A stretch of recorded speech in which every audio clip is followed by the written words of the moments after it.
उत्तर प्रदेश के बहराइच में रविवार रात से भड़की हिंसा के बाद सोमवार को एक तस्वीर जिसकी सबसे ज्यादा चर्चा पूरे उत्तर प्रदेश में और शायद देश में हो रही है, वो है प्रदेश के ADG law and order Amitabh Yash की। उन्होंने जिस तरीके से हाथ में पिस्टल लेकर उपद्रवियों को खदेड़ा, एसटीएफ मुखिया की ये तस्वीर सोशल मीडिया से लेकर बहराइच की हिंसा को काबू करने में काफी मददगार दिखी। पुलिस पर जो बहराइच के मामले में ढेर सारे सवाल उठ रहे हैं, उन सभी सवालों के बीच में एक सीनियर पुलिस अधिकारी का इस तरह खुद चार्ज लेना और स्थिति पर नियंत्रण पाने की कोशिश करना उस भरोसे को कायम करता दिखाई दिया जिसकी शायद आज बहराइच में सबसे ज्यादा जरूरत महसूस की जा रही थी। आपको बता दें कि बहराइच में दुर्गा प्रतिमा विसर्जन के दौरान रविवार शाम से जो हिंसा का दौर शुरू हुआ और रामगोपाल मिश्रा की हत्या के बाद सोमवार को जो बहराइच हिंसा की आग में और ज्यादा जल उठा, उस आक्रोशित हजारों की भीड़ जब शव लेकर महसी तहसील में पहुंची और उसके बाद महाराजगंज जाने वाली सड़क पर रख कर शव को प्रदर्शन शुरू कर दिया, तो लॉ एंड ऑर्डर ऐसा लग रहा था पता नहीं कहां चला गया। भीड़ का एक हिस्सा लाठी डंडे लेकर कस्बों में घुस रहा था। बाइक के 2 शोरूम जला दिए गए, एक अस्पताल आग के हवाले कर दिया गया, दूसरे समुदाय के घरों में इलाकों में जाकर 2 घरों में आग लगा दी गई, पथराव हुए।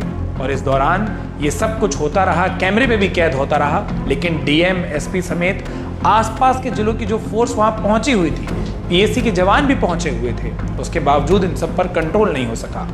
दोपहर तक हालात काबू नहीं हो पा रहे थे और इसके बाद एडीजीएलओ और एसटीएफ चीफ अमिताभ यश ने बहराइच में मोर्चा संभाला। उनके पीछे चल रही फोर्स ने आंसू गैस के गोले दागे, लाठीचार्ज करके उपद्रवी भीड़ को खदेड़ा और इस हिंसा और आगजनी के पीछे पुलिस की जो एक बड़ी नाकामी उजागर हुई, वो तस्वीर भी सामने दिखाई दी। महाराजगंज कस्बे में रविवार को दुर्गा प्रतिमा विसर्जन के दौरान गाना बजाने को लेकर दूसरे समुदाय ने आपत्ति जताई थी। इसी बात को लेकर 2 समुदायों के बीच में विवाद शुरू हो गया था। कुछ देर में ही ये विवाद झड़प का रूप ले चुका था। विसर्जन में शामिल 24 साल के रामगोपाल मिश्रा को दूसरे समुदाय के लोग खींचकर एक घर में ले गए। वहां बर्बरता के बाद उसे गोली मार दी गई। बचाने में एक राजन नाम का शख्स शामिल था और 12 से ज्यादा और लोग थे जो घायल हो गए। इस घटना के बाद बहराइच में हिंसा भड़क उठी। पुलिस और पीएसी की तैनाती की गई, लेकिन मामला सिफर रहा। सोमवार सुबह करीब 7:30 बजे पोस्टमार्टम के बाद रामगोपाल के शव को घर पहुंचाया गया। रामगोपाल की अंतिम यात्रा में 5 से 6 हजार के बीच की भीड़ शामिल हुई, जिसके बारे में शायद प्रशासन को अंदाजा तक नहीं था। भीड़ आक्रोश से भरी थी। लाठी डंडों से लैस भीड़ शव को लेकर महसी तहसील पहुंच गई, जहां सड़क पर शव को रखकर जमकर प्रदर्शन शुरू हो गया। यहां से यह भीड़ 2 हिस्सों में बटी। करीब 2 से 2.5 हजार लोग कस्बे और कबड़निया पूर्व में घुस गए, जहां तोड़फोड़ की गई, आगजनी की गई। वहीं जो दूसरा हिस्सा था वो सड़क और हाईवे की तरफ बढ़ गया। रविवार को हुई हिंसा के बाद से ही पूरे इलाके में तनाव था। डीएम, एसपी समेत सभी वरिष्ठ अधिकारी देर रात मौके पर पहुंचे थे, लेकिन शायद कोई भी इलाके में हालात का अंदाजा नहीं लगा पाया। रामगोपाल के घर पर भारी फोर्स की तैनाती की कर दी गई थी, लेकिन सोमवार को जब भीड़ लाठी डंडों से लैस होकर आगे बढ़ी तो पुलिस उस भीड़ को काबू कर पाने में नाकाफी साबित हुई। भीड़ बवाल करती रही, आगजनी करती रही, तोड़फोड़ करती रही, पत्थर फेंकती रही और पुलिसकर्मी इधर उधर होते रहे, कुछ भागते रहे, कुछ दूर होते रहे। कुछ घंटे तक पूरे जो हालात थे वो बेकाबू रहे। ये पूरा इलाका आक्रोशित भीड़ ने अपने कब्जे में ले लिया था।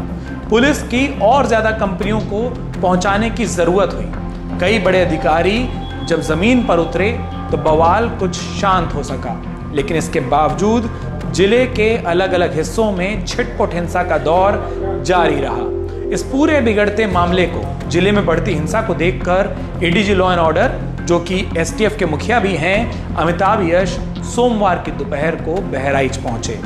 उपद्रवियों का बवाल तब तक जारी था और बढ़ता जा रहा था। उस बवाल को देखकर वो खुद हाथ में पिस्टल लेकर उतरे। अकेले ही उन्होंने उपद्रवियों के पीछे दौड़े। इसके पहले लेकिन जो हालत थी वो क्या थे वो आपको बताते हैं। उपद्रवियों ने कई सारे वाहनों में तोड़फोड़ की। सीधी पिस्टल तान कर जब अमिताभ यश दौड़े तब एक राउंड फायरिंग तक उन्हें करनी पड़ गई और उसके बाद जाकर जो उपद्रवी सामने खड़े थे वो पीछे हटे। अब उसके पहले हालात क्या थे? उसके और पहले हालात यूं थे कि भीड़ से पुलिस का नियंत्रण एक तरीके से खत्म हो चुका था और इसीलिए दूसरे समुदाय का जो कुछ भी मिल रहा था भीड़ उसे तोड़ते चली जा रही थी या फिर आग के हवाले कर रही थी। भीड़ बदले की आग में उत्पात मचाती रही। पुलिस का जो लाठीचार्ज था और आंसू गैस के गोले जो थे वो खदेड़ने की उस भीड़ को कोशिश तो कर रहे थे, लेकिन लोग तितर बितर होने के बाद फिर एकजुट होते जा रहे थे और आगे बढ़ते जा रहे थे। महाराजगंज में 2 शोरूम को भी जला दिया गया। इसी दौरान एसपी ग्रामीण पवित्र मोहन त्रिपाठी भी मौके पर मौजूद थे। एडीजी एलओ अमिताभ यश ने जब उनको देखा तो पता चला कि एसपी बिना असलहे के मौजूद हैं। जानकारी मिली कि एडीजी ने इस बात पर उनको फटकारा। उन्होंने कहा कि इतनी बड़ी वारदात के दौरान इस तरीके का रवैया है। इस मामले में अब्दुल हमीद, रिंकू उर्फ सरफराज, फहीम उर्फ राजा, साहिर खान, ननकऊ, मारूफ अली व कुछ अज्ञात लोगों पर हत्या समेत अन्य धाराओं में एफआईआर दर्ज कर ली गई है। जिले के पुलिस कप्तान का कहना है कि 30 से ज्यादा लोग अब तक हिरासत में लिए जा चुके हैं और वीडियो फुटेज से उपद्रवियों की पहचान की जा रही है। उनकी धरपकड़ करने की कोशिश बहराइच पुलिस की ओर से लगातार जारी है। बहराइच में जो हालात हैं उसके सारे अपडेट हम अमर उजाला उत्तर प्रदेश पर आपके लिए लेकर आते रहेंगे। इस पूरी घटना के बारे में आपकी क्या राय है, आपके क्या विचार हैं, वो कमेंट बॉक्स में लिखकर जरूर बताएं। लेकिन बहराइच में सबसे पहले शांति स्थापित हो, यही हम सबकी कोशिश होनी चाहिए। फिलहाल अमर उजाला उत्तर प्रदेश पर बहराइच और उत्तर प्रदेश की हर छोटी बड़ी खबर को सबसे पहले पाने के लिए इसे सब्सक्राइब करना ना भूलें। अगर आप ये वीडियो YouTube पर देख रहे हैं तो हमारे चैनल को सब्सक्राइब करें और बेल आइकन को दबाना ना भूलें। अगर आप Facebook पर ये वीडियो देख रहे हैं तो हमारे पेज को लाइक करें।